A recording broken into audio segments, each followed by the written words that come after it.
the beautiful part about the realm that we've been put in is all of our healing solutions are around us, but it does take for sure the consistency every day to begin the repair process. Let's say for the body, my body tells me, when you do some big damage, 6 months. I need 6 months, minimum 3, but 6 months to truly fix this of consistency of doing whatever the healing process actually is. And so generally what goes on is we will, run our lives like a Donzi, full throttle until something strips, something breaks. And then we'll have that sit down moment. And then we'll even begin the recovery process. If the recovery is strong, we can even find ourselves doing the same thing over again that caused the problem, because it's more of like the moment one gets some energy, they're already ready to spin up and use that energy. And this is something that I feel like many of us face. However, I wanted to ask you just very briefly, what day were you born on? September 3rd.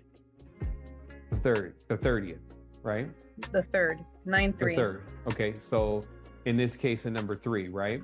So yes. What I would suggest again is if you take a moment and you scroll down a bit more, it's kind of like let's just go with the theme this evening, which has been about homeopathy. What is homeopathy? It's a concentrated remedy where you generally get an essence of what that remedy actually is, and then you apply that in different levels or different strengths, but still in a very subtle way, right? So when you look at the path, you find first the ally, which is your environment, right? And in this case, if we're talking about a number 3, this is Thursday, so the spring, the river, and the mountain, right? And different elements, if you made that, you would be able to imbue yourself with to start the resonation process again. Because from what I've been experiencing and seeing, when the organs, the body, or anything else starts to ail, it's generally a direct result of the magnetic field itself beginning to weaken. And the magnetic field will weaken when the organ itself comes out of alignment. So when you have something like, let's say, the heart surgery you mentioned, it then pushes a lot of the weight or responsibility from the heart onto the other organs inside of the body, right? Mm-hmm. And then when you start looking at, let's say, the anatomy, you will probably find that this issue started, let's say in this case with the 3, the anatomy is more the intestines, the liver, the thighs, the hips, the arteries, the feet, right? So yes, exactly. You would try to look at the lower areas of the body and things that's going on in your life, things that you know have happened in the past, and basically you start making your climb. Because see, the bigger thing that you're doing here is you're actually in this process of becoming absolutely convinced within yourself, because you need to pull off the miracle now, basically. So you now need to become virtually convinced within yourself that whatever method you're going to apply is actually going to work. And so, let's say, for instance, the homeopathy water itself is like for the highest levels of belief, right? Because you're bringing this stuff out of nowhere. But when you are approaching the situation from maybe a level of like, I need an application that I'm going to be able to right away determine how this is acting on my being, you're going to need to go to the elements that are relevant to you. And you're going to need to go to the area that is relevant to potentially being damaged, or else you would be kind of going all over the place. So I noticed that we can have a tendency to find, when we do talk to ourselves, the source of all of these things. Like, one of my recent elements, one of the sources was just sitting down, right? Some of the sources could be duality. Some of the sources could be not getting the right meals, right? But then when these things are not taken care of for prolonged periods, they then start to wear down the weakest areas in the body, actually. And this is the interesting part. Your strong areas will still be functional, but your weaker areas become almost like the Achilles heel for the body. So I would definitely advise you to go over again Thursday in eniology and let it speak to you, because that's the priest king or the warrior maiden, right? So in this level of action inside of the matrix, you got to make sure that just like you would see Supreme Being wearing garlands, utility belt in that way, flowers around the neck, these kind of things, because these are the things that strengthen you. But in the matrix, if you may, the fake matrix, we often find that we are submersed in realities with no resonant fields or resonant energies that strengthen the core of your being. So, that would be, my best advice today on how to go at this without completely taking you through the process of a vibratory analysis. Now, I want to also mention, since this has come up twice, that the reason why we've been in this process of not only tightening everything down and getting a very clear onboarding is because we're going to begin the next wave of this spiritual awareness that we're bringing to the world. And that is doing these, or allowing our specialists to do these analysis on tribe members. So you would fill out a form and then they would get the information for you and then either contact you or liaise with you through intercom and get some more solutions so it's more specific. Like I could sit here really all day and go through metaphysical metrics with each person individually to really suss out what the situation is.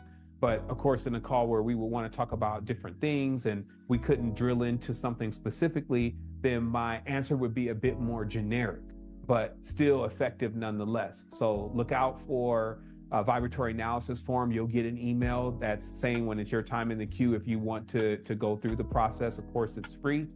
And obviously, you're in the meantime is jumping on the Enealogy calendar and starting to get some of that stuff in the space, the bergamot, the fresh sage, your sapphire, understanding your direction, because your direction also, you can even just double check. You don't get obsessive, but if your bed is pointing in a certain direction and it's easy for you to move it, you may move your bed in your direction and just see for a few nights. Do you sleep better? Are the dreams better? You see, so this is where these things work. They work through clear proofs to show you, hey, these are the elements that are connected to you, and these are where you're going to receive your allies first.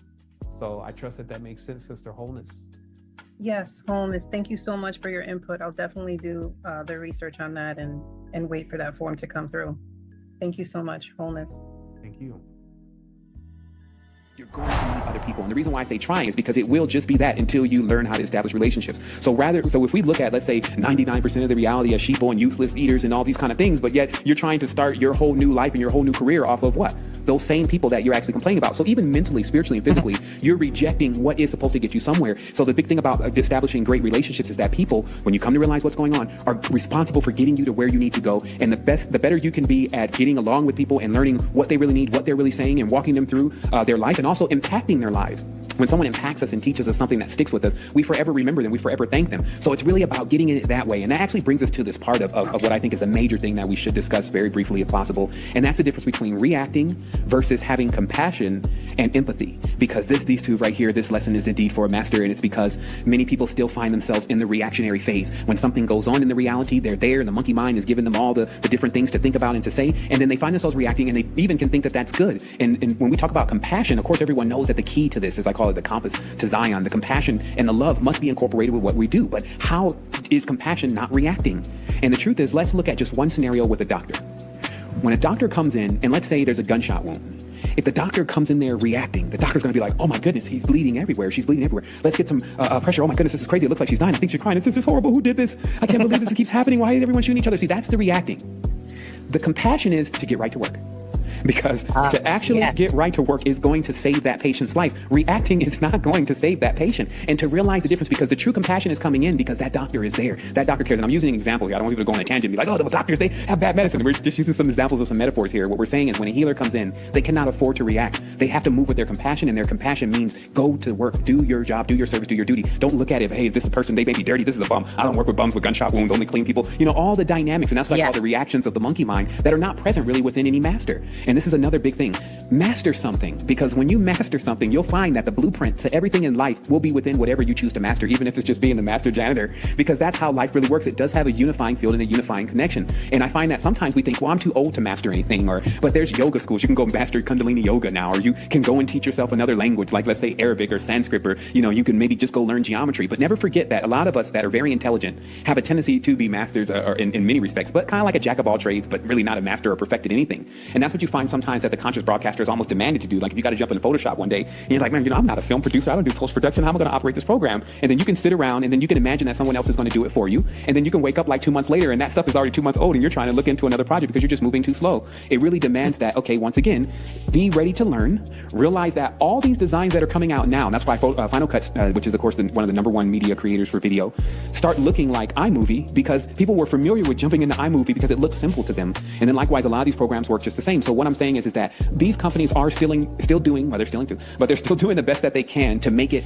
for the end user, because they know they're going to get more clients that way. So that means that even if it seems a bit daunting at first, because I jump into stuff these days, like I never learned computer animated drafting, but I need that skill to be able to do fabricating and to create things, injection molding and those kind of things for 3D printers and those kind of things. So when I took a first look at it, I was like, man, all these math and angles and no. But then I started with something like Tinkercad, which is an online, it's almost like a kitty kind of thing, but it teaches you to use the rudimentary the rudimentary tools of actually beginning to create things. Now, this is what I found interesting. The first thing you need to learn is about geometric solids. So this connects right again with spirituality. See, when people dig into things, they'll find that the same mechanics, and we're going to talk about a very powerful one, the same mechanics to how things work on all these levels of anything that's working can be crossed over into all the higher aspects of life. And one of the most powerful ones that I just thought about the other day was how you can have this cell phone, right? So what happens here is, through the air, it's nothing but frequencies coming through. And somehow this frequency is carrying your voice. It can carry a song that you're singing. It can carry pictures of you, movies. It can carry all this, and it carries it through the air, and then bam, it comes into this phone, and the phone reads the frequencies, and then that comes back to the person as all that. That is the perfect example of what the hyperdimensional plane is really like. It's all frequencies. You can't really even see it with what we call the normal eye. You need another lens to really look into it. But it's something there that identifies all of the energies and all the forces moving through the reality. And we find so much connection with that alone, because it lets us know this is not something fanciful. When people talk about the astral plane and astral travel, these are the same dynamics that we're using in the world today. But if we're turned over to believing that all this stuff was just invented, or it just comes poof, all of a sudden they have the idea, that's just not how it works. It all comes from a blueprint of nature. And the more that blueprint can be unpacked, it all becomes things that we all need, because we truly all need nature. And so this is another aspect of the conscious being, is to realize that the way you go into the future is to start identifying what you need. See, a lot of people, when they think about an idea and they want to do something for the world, let's say, or they want to create or invent something, they start sitting down and they say, well, what does everyone need? And they maybe come up with an idea like, well, people need to, have a tissue roll the tissue for them. You know what? There's not one of those. Eureka, I got an idea. And then, they go and put all their energy and effort into it, and they find out that nobody wants an automatic tissue rolling roller. And it's because they spent so much time trying to figure out what everyone else needs. They miss to figure out what they need, because what you need is actually a true need that everyone else is actually struggling with. So that means that your greatest idea, your multi-billion-dollar, trillion-dollar legacy is still encased within your own process of success in identifying your problems. I love that. Sevan, first of all, that was so much good stuff. But hey, listen, let's create something right now. I'm going into the future, and you know what I need? I need this app that you're going to invent for all of this content creators. And what we do is we go to, it's like Sevan's Magic Bubble app. I don't know. We got to give it a better name. And here's what I'm going to do. I'm going to go in there and I'm going to type in like my 3 talking points of my spiritual message. And so I'll put those in there. And then what's going to happen in the app, that's going to turn into like, ding-a-ling-a-ling, the things that come, here's your broadcast, start talking about these things, here's your points. Here's a course in that, and it kind of like turns it into all the different platforms by fractalizing and amplifying the message out. So that's kind of one thing. But listen, I'm kind of half joking, but there might be an app like that soon. And the second thing is, or a person can build it. They can use Good Barber. I think that I want that app. I'm serious that we don't have to pick a platform that way. It goes to all platforms, get created simultaneously based on your message and your aesthetic.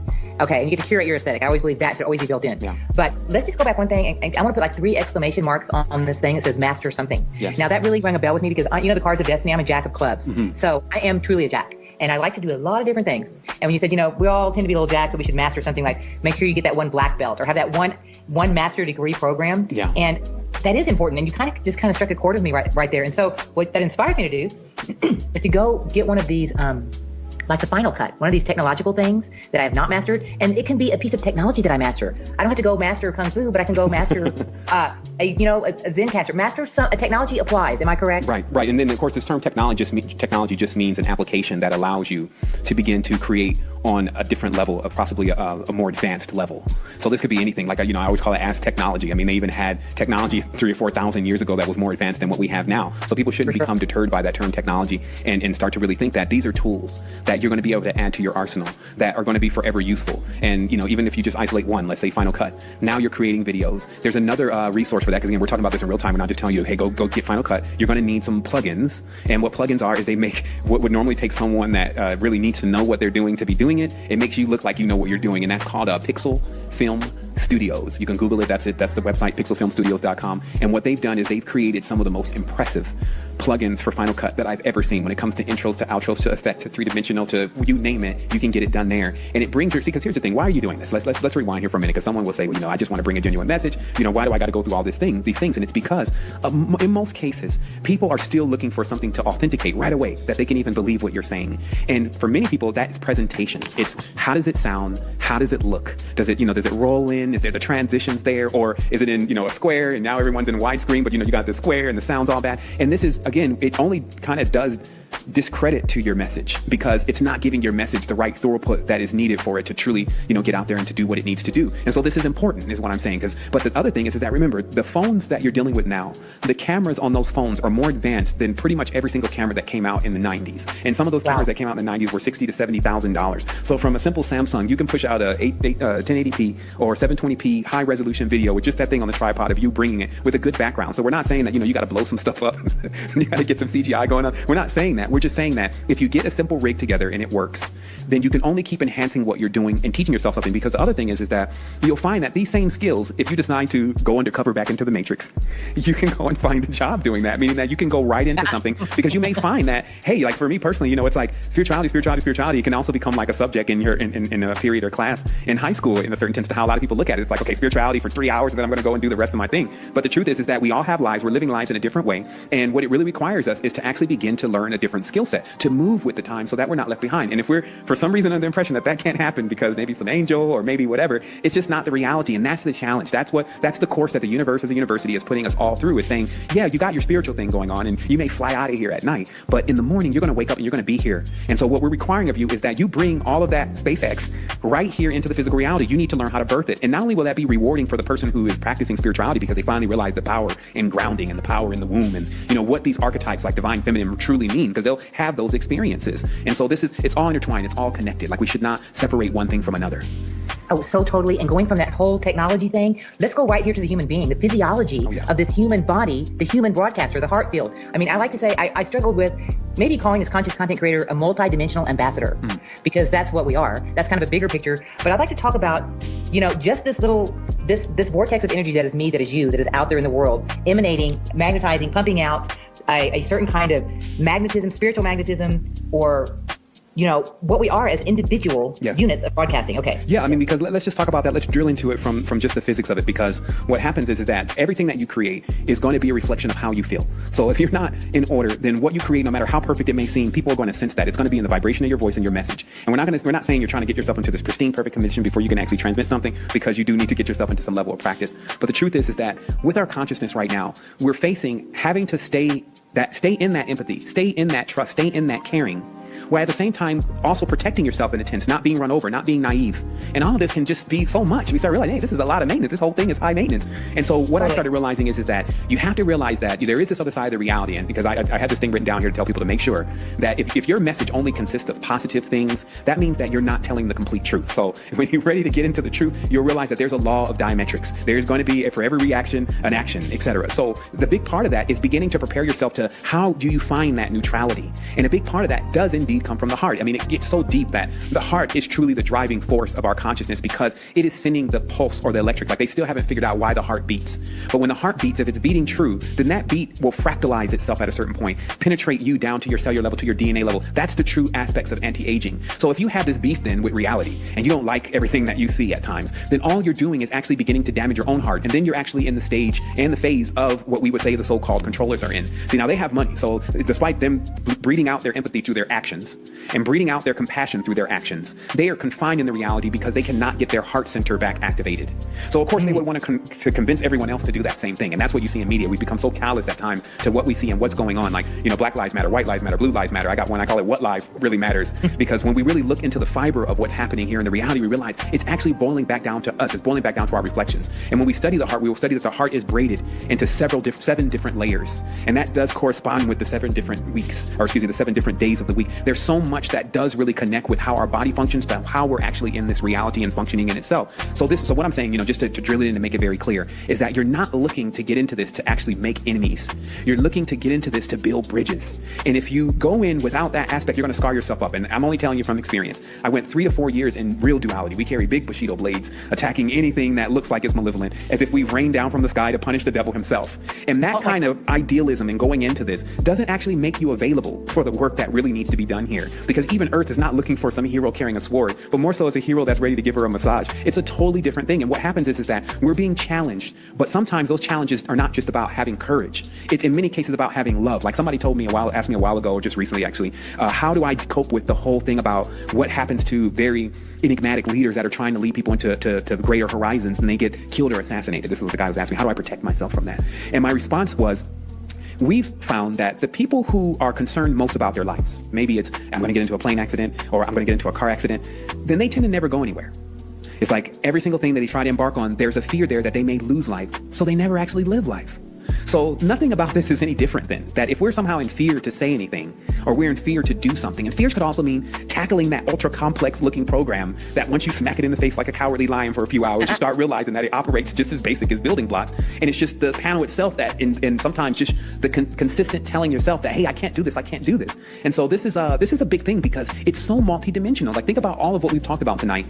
If a person looks at that from a spiritual way, they'll gain something. If they look at it from a way of just monetizing and succeeding in the reality from that level of resources, then they'll gain something. And that's just because we become more multidimensional. So in here, we're not just talking about, what's coming down from the Pleiades and how Orion was tilted in the 23.5 on the genome and all this. We're not just coming with that. We're saying, okay, at the end of the day, though, you got to ground it. Because a lot of people that have that conscious broadcasting path on the way, they still haven't figured out how to ground the energy. And what happens with ungrounded people is they have a hard time making relationships. Why? Relationships require commitment. Relationships require stability. So this is all connected. It's all a part of it. We have to realize that if we're experiencing some kind of instability and insurity in ourselves, and we don't know what we're doing and don't know what's going to happen next, then that doesn't give us the ability to actually grow something. And how we know that is Earth right now is moving at a certain frequency, the Schumann resonance. And the Schumann resonance on the frequency spectrum is definitely not in the high frequencies. So then we can come to this conclusion then that maybe Earth is not as smart or Earth is not as whatever. But that's actually not what's going on. Earth has put itself at a frequency so something can grow, so lives can begin, so bonds can be built, so tribes can be created. Because if this thing is moving at 100,000 hertz, no, we're not even going to be able to stand on it. There's going to be nothing in physicality. So we see then that there's a power in everything that we look at if we have a multi-dimensional aspect of things. If we don't have that multi-dimensional aspect of things, we'll be stuck at times, we'll be frustrated, and all those different things will happen because we'll feel like as conscious people that we deserve more or that things should be this way, rather than saying, you know what, I'm going to change it. I'm going to create it. Double, and it's not just a quarine. Now that I've studied more, there's a complexity here. It's just as complicated as all the organs that you see in your body. But let's just try to say the double itself, which is constantly dealing with the spiritual world on your behalf. Now, I don't want you to think like the double is completely higher self in that way. That's never what I said. It's just a vehicle that is conscious, that is always dealing with the spiritual plane, just like you're a being that is conscious, that is most of the time dealing with the physical plane. So in that way, because this being speaks whispers, this being speaks right hemisphere, okay? When they want to communicate, meaning the realm of the spirits, which is numerous, they're never communicating with ID, psychopomp, I am God guy. They're only communicating with that double. And so when the person doesn't have a communication with their double because they're too busy being id, they're never really present for any of the decisions and things that are being made on their behalf. So this is what you just need to understand about spirits. Commanding and conquering the entire world starts to come across the mind. And then when that comes in, I think that's the frequency of the dweller. That's the frequency of the being that has remained here infinitely. They call it the old king because it's a specific frequency. And when someone gets into that frequency of Cain to become the ruler, that's when they get triggered. Okay, and so that's as much as the supernatural side of it as I'm going to explain. So now we're going to just into the piece by piece of what happened. So here's something that's often missed. That there were Nazi sympathizers already in the US before the whole kickoff of Hitler in World War II.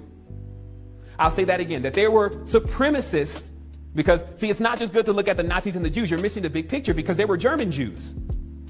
So how do you explain that?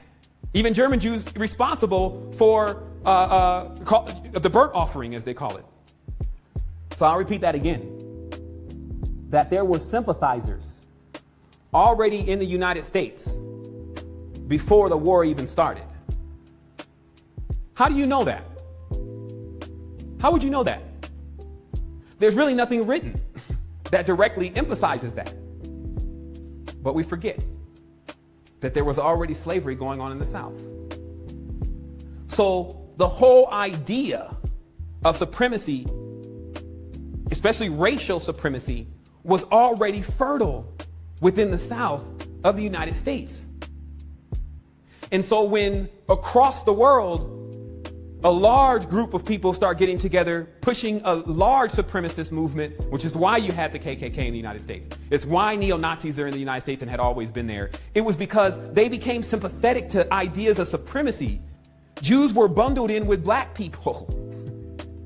See, a lot of people right now, they don't understand what's going on in Hollywood. They just think the Jews are attacking black people. I was having this whole conundrum myself.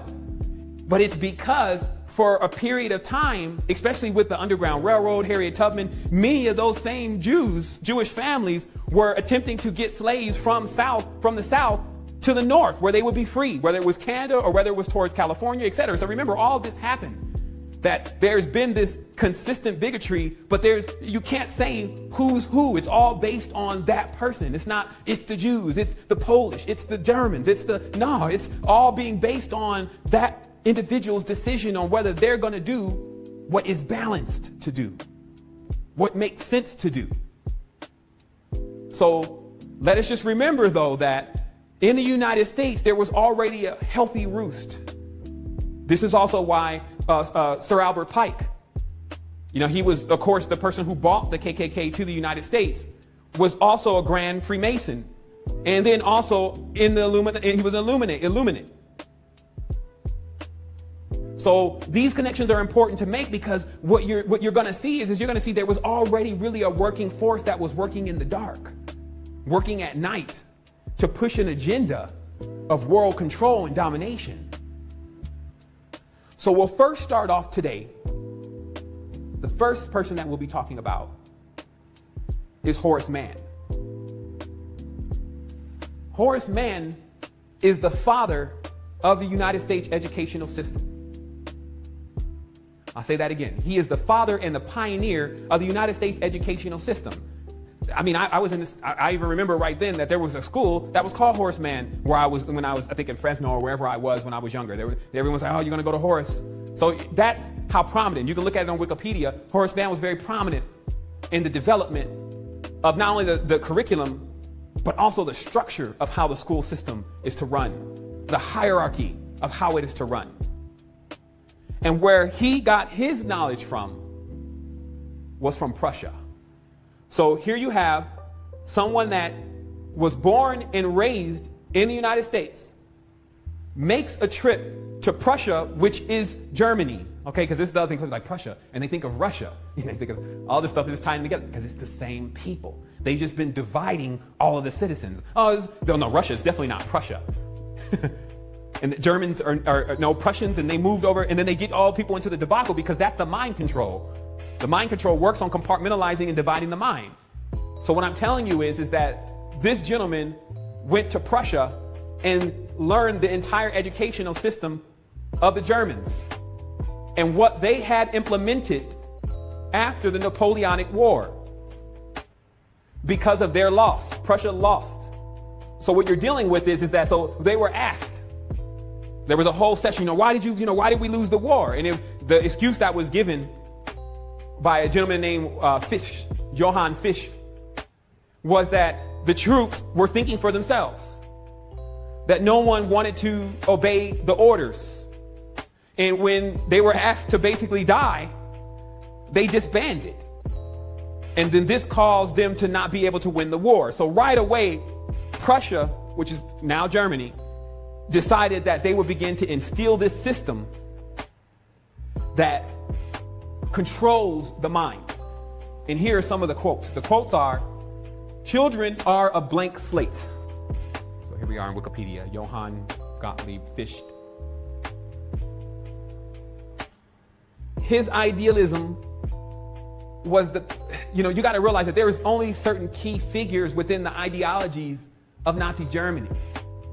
And they're most prominent in the German educational system because this is how they got the German people to believe in this idea. See, because people think for a while that everyone is just a bad person. And then they're just going to follow after these people because they're all bad people. And that's how we become judgment. We judge them and we become racist ourselves. When a good father and a good mother, which is an inbred instinct, is not something that can be tampered with easy.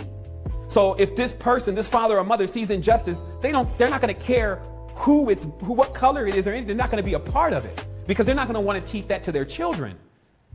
So Fichte was instrumental in implementing a system in Prussia that would take the children's mind and begin to write on that mind. And his quote is, children are a blank slate. We should write on that slate. And this was the birth of thought control and mind control. So let's read one more statement here. It says, an important part of the Prussian system was that it defined for the child what was to be learned, what was to be thought about, how long to even think about it, and when a child was to think of something else. Basically, it was a system of thought control, and it established a penchant in the psyche of the German elite that would later manifest itself into what we now refer to as mind control. So understand how deep this really goes. This goes into what you think about, when you think about it, how you think about it, how long you'll be doing that.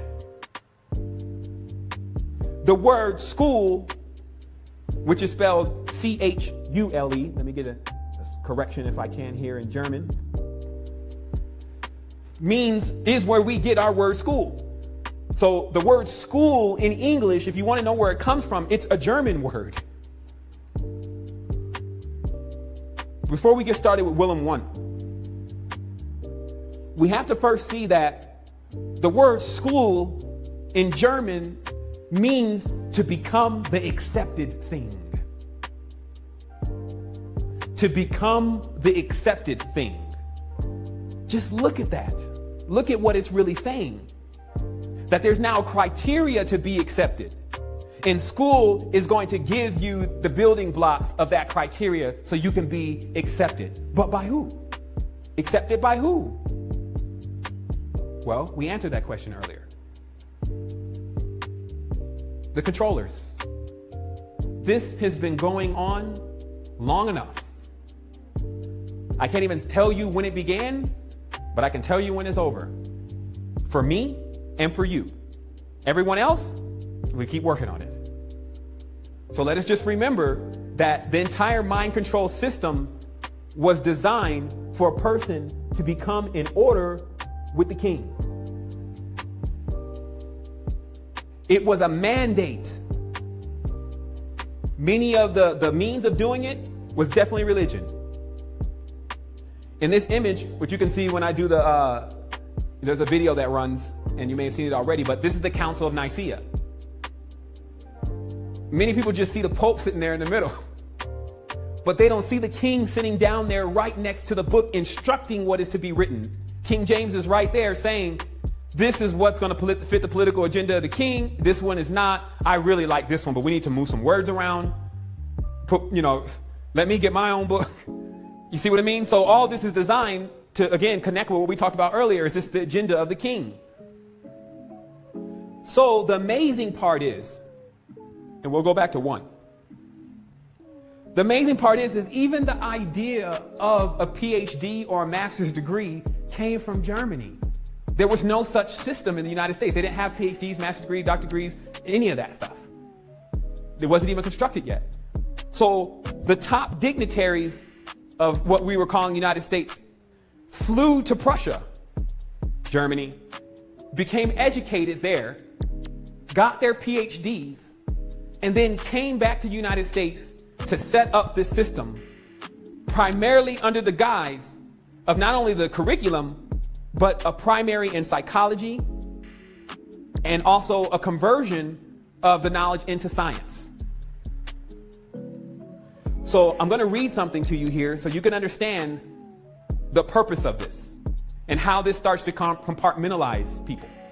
So this says that now the Prussian system of reading was originally a system whereby whole sentences and thus whole integrated concepts were memorized rather than whole words. And I can remember being educated like that they were more interested in the whole sentence than you actually learning what the word means, or even to break down the word and the subject and the predicate and to define those. That didn't happen to English honors. When I got into English honors, the first part of English honors was they took every single word apart in pieces and they just showed you what that word means. And then you were able to construct the meaning of any word, or understand the meaning of any word, because all you had to do is take all those meanings and put them together, and then you would be able to not assume, but know what this big word meant.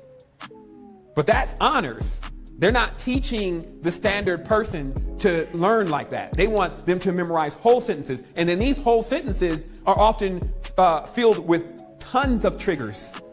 So that way, later on, the person, they know how long the person's going to think, what the person should be thinking of, et cetera, et cetera. So it goes on and says, in this 3-tiered system, they figured out a way to achieve their desired results. In the lowest category of the system, Volksschlagen, the method was to divide whole ideas, which simultaneously integrated whole disciplines, math, science, language, art, etc., into subjects which hardly existed prior to that time.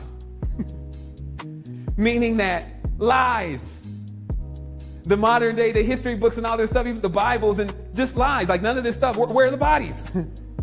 But it would introduce the whole concept. So you would have such a hard time breaking down the whole concept, because especially if it had a good story in the end. And this is why the Disney and all these kids, these movie makers, they put the good story in the end, even though the whole movie didn't blown up, killed the earth, the whole nine. And then, but he still gets away with the girl. And this is because that's the whole concept, to all of it being viewed together. Then it becomes acceptable. Now at the end of the movie, if they just boom, blew up everything and then there was nothing left, and then it was just sorrow, and that was the end, nobody would want to watch the movie, get no ratings. It wouldn't accomplish what they need. They need this to get into all the minds, into all the households. So they bring in all of the destruction, like on Tomorrowland. I mean, they destroy the entire place and destroy the other realm and everything. And then in the end of the movie, but we can go back and fix it. Same thing in Project Almanac, the chaos with moving through time and then the destruction and all this stuff going on. But in the movie, hey, there's a camera left, we can go back. But it's to introduce the entire thing as an idea that becomes acceptable. Going further, it says the subjects were further divided into units requiring periods of time during the day. This is the same thing that's going on. It's math time.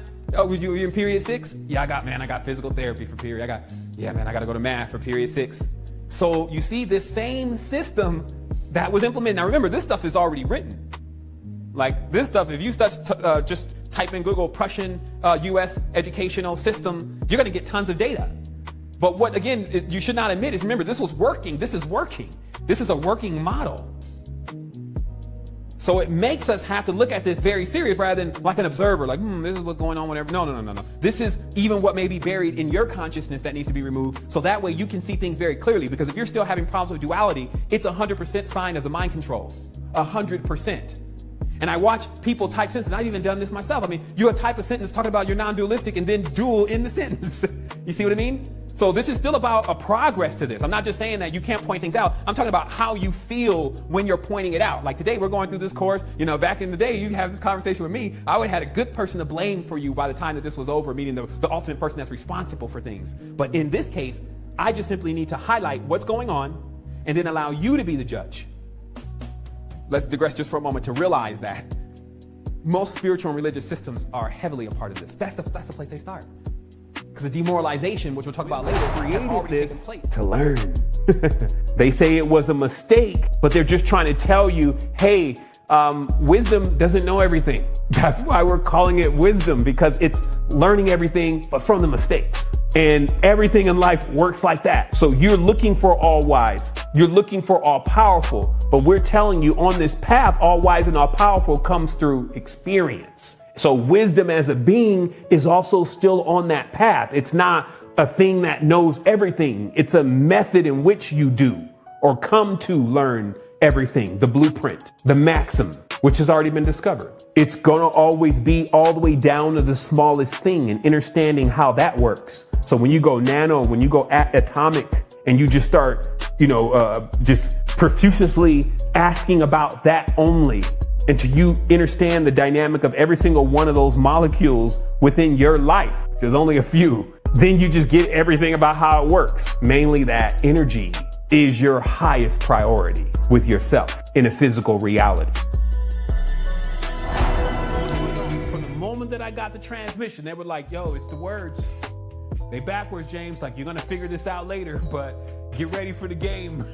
You know what I mean? Like, this whole thing is going to all play out, and trust in the end, you will be able to rewind time. Meaning that I was even told that when you really figured this out, you could rewind time because it was going backwards anyway.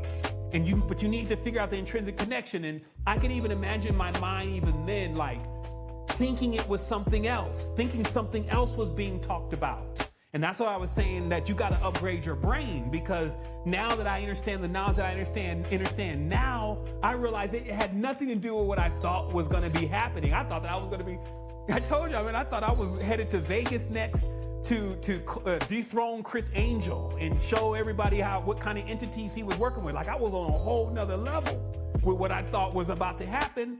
When in the reality of the whole thing, it was like, you're going to dethrone the Chris Angel inside of your mind. This has got nothing to do with you making a display in front of everybody else. This has to do with you performing the great work within inside of yourself. You will become Adeptus Major, because that's what your whole life is consist of. And since I can think of, like I said, I was lucid dreaming as a kid. That's a skill. You need to be aware that, yeah, we're passing the bad things on too when we do stuff in a hereditary way and we keep it in our DNA, but you can also learn new skills and introduce new skills into the DNA set. Meditation versus manifestation. You need the meditation because you need to focus. When you're focused, then you can actually completely resonate and harmonize with the frequency that you're looking to emit. Like, if you want to that's why some people need to start from scratch. You're going with a big boy manifestation where you got Beatles carved out in the bathroom in inlaid brass, and you can't even keep your mind still for a moment. Start with small stuff first. And then how this works is, as you focus on it in the meditation, focus means you're thinking about that, not nothing else. Then you actually begin to bring the inception and the harmonization of that frequency into mind, which is a womb. And now once it's into mind, now it's going to collide with the energies that are coming from the other spectrum, and that will create a standing wave.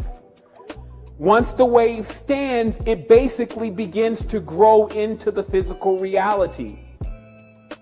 It's just like what we see with Earth, how it's so contorted and there's things growing out, the big mountains, and all of that is the manifestations. So as we keep going with this, we find that this meditation is chief and is important, but it's different than manifestation, because in the meditation, the whole goal is to remain without thinking. Am I not thinking? I wonder how long you've been doing this. Man, who are you? Man, be quiet. That's messing us up 5 minutes. Will we have 5 minutes? Where's the clock? Oh shit, I gotta go get this. You see, that's not focused. And I'm only telling you this from experience. Like, man, the more you learn at times, the deeper it takes you to go to be able to focus again. But it's like your switch. If some people ever say, well, what was your power that you had that allowed you to gain all this knowledge? Having the switch. Because without the switch, this thing will burn up all your little kilojoules of energy trying to think its way out of the matrix in English, which we'll talk about here in a moment, is impossible. It'll have you on Mission Impossible, but the real one, the Mission Impossible it's impossible. So that's what the whole programming, again, something like Mission Impossible, is to show you that something impossible can happen. Yeah and no. But just think about what I'm saying here. This is how you unravel your mind. So the meditation lets you unravel your mind by focusing. And a simple technique of focus is sitting there and just seeing how long you can go without a thought. And that will let you know how far you've gotten. And then if you finally master that technique for over 30 minutes to an hour, truly, then you'll actually go into knowing what it's like to be conscious of every breath that you take. And then once you're conscious of every breath that you take, you will now be able to harness the energy that is involved in every single part of your breath of fire. Because that's what you're doing. That's what breathing is. It is a real manifestation tool. That's why you can connect to the Supreme with breath.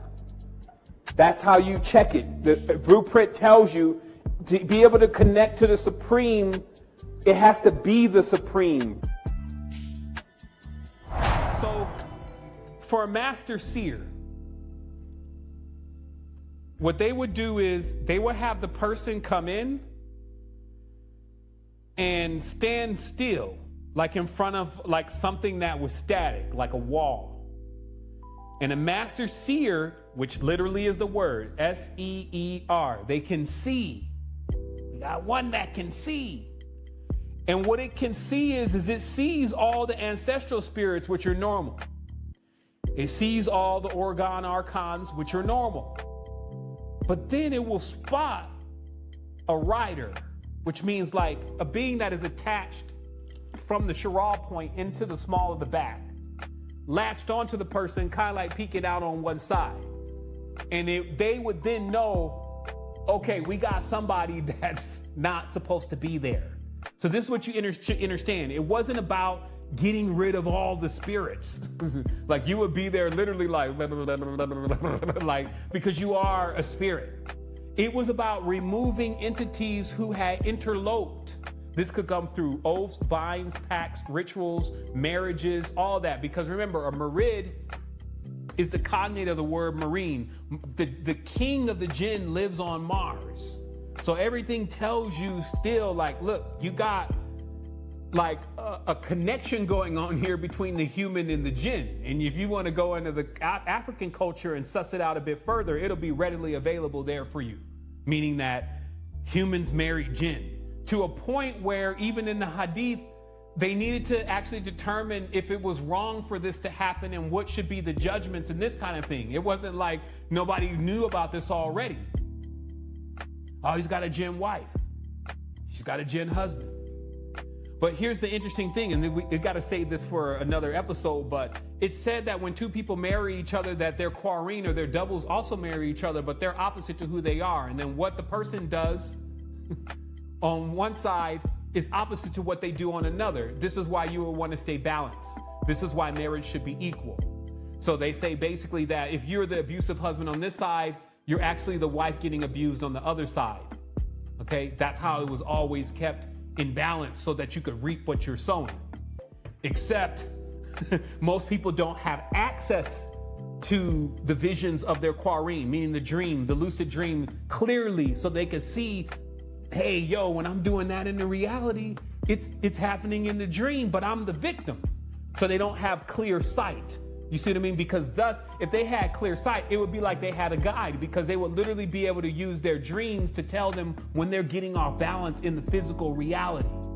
And then you would this is not a lesson that you have to keep learning over and over again. Only stupid people need to learn something over and over again. This is something that you would figure out, and then you would have an aha moment like, damn, what I'm acting like is creating a bulge in another reality, and there's another me that's acting opposite. You see what I mean? So you would immediately know, I need to balance this out. So the only real issue that we've been dealing with right now is language has dominated the consciousness so much that it shifts a person into wholly being a left-brained being. And in that way, they don't really have much access to the invisible aspects of what they are, but yet water, air, so many other things that even the verbals, right? All this stuff is visible, but we can no longer perceive it, versus a person who has an activated right side of the brain can perceive, as I said before, everything that you're saying just off the tones of your words, right? According to the calculations, which have now, been done, because we could do it. We have ChatGPT, right? We have Sybil. We have so many systems that we can say, how many people does God kill in the Bible? 2.8 million, excluding the times where it's not really clear how many people are dying, but based on the large language model and what it understands about those populaces, it comes out to around 24 million. How many people does the devil kill? 10, because God told him to. And that's the story of Job, right? Where God seems to test his faith with removing his whole family, okay? Just some more addendums here. God's first murder is always with firstborns or firstborn sons. But just as it's written, Onan, and Pharaoh's firstborn, Nadab and Abihu, who were also Aaron's sons. So you kill the high priest's sons because they offered up unauthorized fire. This is unauthorized. You're using butane. We use coal. So, and then all of this is coming from someone that is your father? About salt, pure salt, magnesium, and citrus that writers don't like. So let me explain. When we go into chemistry, we realize that there's salts all over the place. That's why everything comes in this white powder, right? It's a salt. So salt is like, for these kind of entities, the entities that are not supposed to be attached to the field, it's like a magnet for them. It's like they go to the salt and come off of you. You see what I mean? Because there's something about the sea and the origins of the sea, and we have to get into it later, but it's something that magnetizes in the salt. And in that way, they could be just like you could take a bath, put salt in, put citrus like grapefruit oil. Don't overdo it, because that's very strong on your skin. These things are very acidic. But then when that water goes out, that gin's gone. However, or whatever, it could be naf, waz, it could be, I'll have a lexicon soon, you can't just be calling them, because it's almost even a derogatory term, and you get that after a while. It's like, that's like calling somebody like, yeah, you can get bad, right? Like a racial slur in that way. But that's always the first part. Cleanse it first, right? The ocean can do it too, because the oceans has naturally got salt water and magnesium, right? But then after you cleanse it, you got to remember that there is an attachment. So the more that you cleanse, the less the attachment becomes. But the attachment itself is the pipeline of the wisp.